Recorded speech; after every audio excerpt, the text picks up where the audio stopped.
as agências reguladoras do Brasil. Esse é o tema de hoje do seu Agenda Econômica. Está aqui conosco o Dr. José Luiz Lins dos Santos. Ele é presidente da Associação Brasileira das Agências de Regulação, ABAR. Participa dessa entrevista do jornalista Davi Meric. Doutor José Luiz, vamos entrar um pouquinho nessa questão da legislação. Quer dizer, que análise o senhor faz hoje do aparato que nós temos em termos de legislação? Como é que funciona hoje, né, a nossa peça jurídica, né, pelas quais que pautam as agências reguladoras, e o que está previsto de essencial na Lei Geral das Agências Reguladoras e por que essa lei se arrasta há tanto tempo no Congresso? Bom, a legislação hoje das agências, elas são aquelas próprias, né? Existe uma lei federal que trata da questão de recursos humanos, pessoal, mas no sentido amplo, essa questão da legislação, ela se iniciou aí a partir de 2004 com a mensagem que veio do governo federal com um normativo dando as diretrizes de como deveriam ser as agências reguladoras federais, que evidentemente a gente teria nelas um reflexo para os outros membros da federação. E, evidentemente, ela veio carregada com aquela questão que eu falei no início do governo Lula, com relação à questão das agências reguladoras, e veio de uma forma muito dispersa, né? Não, é assim, muito controladora, assim, mantendo uma... Sim, mas eu digo assim, o marco regulatório que nós temos hoje, ele é uma coisa assim, que é uma coisa pacífica, harmonizada, ou ele é uma coisa que gera conflitos e que pode ser extinto esses conflitos com a nova Lei Geral das Agências? O conflito, ele existe exatamente por falta de uma harmonização das diversas leis das agências, né? Os marcos regulatórios que se tem por aí são setoriais. Quando a gente fala marco regulatório, é aquele que trata do setor telecomunicações, da energia. Eles existem lá e dizem que serão controlados por uma agência reguladora. Aí vem a questão da agência reguladora. Como é que deve ser essa agência reguladora ideal? Então, o grande feito desse projeto de lei hoje, na situação atual, é que ele motivou nesses últimos 6 anos, né, quase 7 anos, exatamente uma grande discussão a respeito daquelas falhas, aqueles equívocos que continham lá nele. Onde é que está esse projeto hoje? Hoje esse projeto se encontra já aqui na Câmara dos Deputados, já com um substitutivo do então relator, que primeiro o deputado Leonardo Pizziniani, que inclusive foi reeleito, e depois ele foi ocupar uma Secretaria de Estado no Rio de Janeiro e ficou o deputado Ricardo Barros, do PP, que parece que não foi bem sucedido. Então esse projeto virá para o Senado? Primeiro ele vai ter que passar ainda pela Câmara. Vai ser votado. Como é que ele está hoje? A informação que eu tenho é que da parte do governo ele está satisfeito, né? Entende que cumpriu a missão dele. Colaborando com o relator, que ouviu os diversos segmentos da sociedade que estavam interessados no assunto, inclusive a ABAR trabalhou intensamente em cima, no aperfeiçoamento desse projeto. Quer dizer, o governo concorda com o substitutivo que está lá na Câmara? Concorda perfeitamente. Agora, eu gostaria que o governo, se ele tivesse um pouco de pressão, né, a pressão política, através do seu líder, para torná-lo ele mais rápido da sua votação. Né? E quais são os pilares dessa nova lei? Os pilares dessa nova lei, ele, de certo modo, primeiro, dá essa uniformização que eu falei, né? Tratamento, de como é que tem que ser um conselho diretor, como é que são os mandatos, como é que tem que ser a escolha, toda essa dos dirigentes da agência reguladora. Dos dirigentes das agências reguladoras, o perfil, forma de financiamento. A forma de financiamento, tem a questão que ainda não preserva a obrigatoriedade da aplicação do recurso todo, né? Passou-se ao largo disso, mas tem um grande avanço que, de certo modo, vai atender a perspectiva de todos os envolvidos no processo regulatório, que é o da transparência, que lá estão previstas obrigatoriamente consultas públicas abertas à sociedade, com ampla divulgação, com prazo antecipado para essa divulgação, para que todos se manifestem, inclusive com representantes de áreas interessadas, com direito a se envolver no processo. Então isso e que em caso de licitação? Não, no caso de qualquer ato ou normativo que possa ter impacto naquela atividade regulada, ou seja lá na prestadora, seja na tarifa, principalmente essa questão de tarifa, que é a questão mais delicada, né? Então, o direito do consumidor. O direito do consumidor, a preservação do direito dos usuários. Então, qualquer coisa que for considerada como relevante, tem que ser... Hoje mas é uma forma que é muito de acordo com a agência, com a boa vontade do seu colegiado, algumas nas leis já prevê isso, mas não é algo tão claro como está nesse projeto de lei. Então, eu acho que essa questão da transparência, ela vai dar, de certo modo, uma tranquilidade a todos os agentes envolvidos, porque vão saber que aquela agência vai ter que se abrir, né? Vai ter um princípio do famoso aí, daquela expressão do accountability, né? Que é aquela responsabilidade que passa a ter o agente público de prestar conta não só ao legislativo, como à própria sociedade.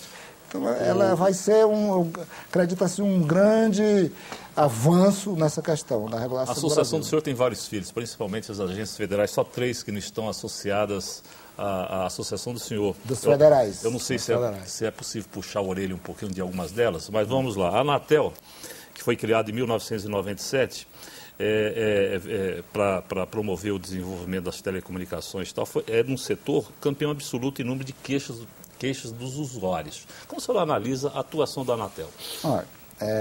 Tem puxão de orelha? A Anatel ela não é associada, mas não porque não queiramos, nem ela quer. Ainda foi por uma circunstância que faz parte do meu projeto, procurá-la, em nome da diretoria. Vai fazer um grande bem à regulação e, com certeza, ela também fazer parte de todo esse conjunto. Com relação ao ponto específico, como consumidor, esse problema de queixas, ela deriva da própria falta ainda dessa finalização desse processo de harmonização da questão regulatória no país. Ou seja, não existe ainda aquela coisa determinante, clara na mente de todo mundo, qual é o papel da agência. Muita gente confunde. Às vezes, as reclamações são muitas. A Anatel está deixando de agir? Eu diria que não. Agora, se ela está estruturada suficientemente para isso, eu não poderia avaliar. Pode ser que seja uma explicação. Eu não acredito que seja omissão. Eu não posso complexo, né?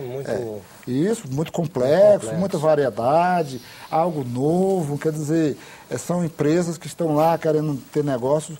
É preciso ter, evidentemente, uma evolução, como ela tem. Ela está aí. Eu li que ela está criando um processo de fiscalização indireta mais ágil. Porque o problema é esse. É você entrar na tecnologia e avançar na fiscalização de uma forma mais rápida e abrangente.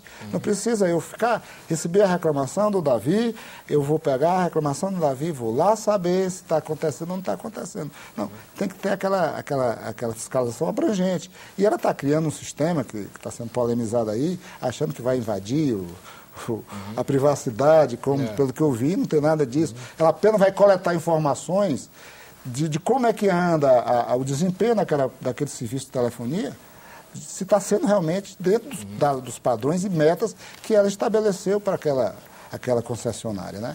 É uma agência tão antiga quanto a Anatel, é a Agência Nacional do Petróleo, Gás Natural e Biocombustíveis, a ANP. E o Brasil hoje está se preparando, o governo todo se preparando para a exploração do petróleo na camada de pré-sal. Quer dizer, os conflitos nessa área devem aumentar. Então, como é que o senhor vê essa questão? A ANP está preparada para essa nova era de o Brasil como um dos maiores exportadores de petróleo do mundo? Tem. A ANP ela tem uma questão, assim, do meu ponto de vista assim, meio pessoal, é que ela tem, no meio do caminho dela, uma Petrobras, né? Então, ela tem, eu tenho informação, um corpo diretivo da ANP muito bem representativo, de que ela está se preparando muito bem para enfrentar essa questão, porque nós temos aí a Petrobras, que é uma empresa fortíssima, né, no país, uma grande... E uma segunda empresa criada só para o pré-sal. Isso, que vai, evidentemente, ter aquela certa disputa, né? Porque a empresa do pré-sal ela vai atuar de uma forma mais, digamos assim, de controle, de acompanhamento, né? Do desempenho da exploração do produto ali. Não vai chocar estabelecido. com a ANP, não? Não, porque a ANP ela vai ter a prerrogativa de estabelecer as regras, né? As regras é exatamente da regulação. E essa empresa ela vai ter que submeter essas regras. Agora, a questão do choque, como você falou, é algo que a gente já tem que ver aí como é que a direção da ANP, né, que aí eu não posso realmente falar pessoalmente, no sentido subjetivo de como é que eles estão preparando. Objetivamente, eu sei que sim. A Associação Nacional de Energia Elétrica, que é afiliada, recentemente as concessionárias cobraram a mais na conta de luz 7 bilhões de reais. Tal. A ANEEL foi contra o ressarcimento desses recursos. Como o senhor viu esse episódio, isso não traz aos consumidores uma certa desconfiança de que essas agências não estão do lado desses consumidores? Não, eu diria que se houver essa desconfiança, ela é fruto exatamente da falta de informação, né? É uma grande preocupação que nós temos hoje na BAR, quando a gente vê esse conjunto de questões pontualizadas nas nossas associadas, em que a gente não pode agir diretamente, porque cabe a elas fazer esse papel, e nós temos que respeitá-los, mas nós temos que trabalhar no conjunto. Por exemplo,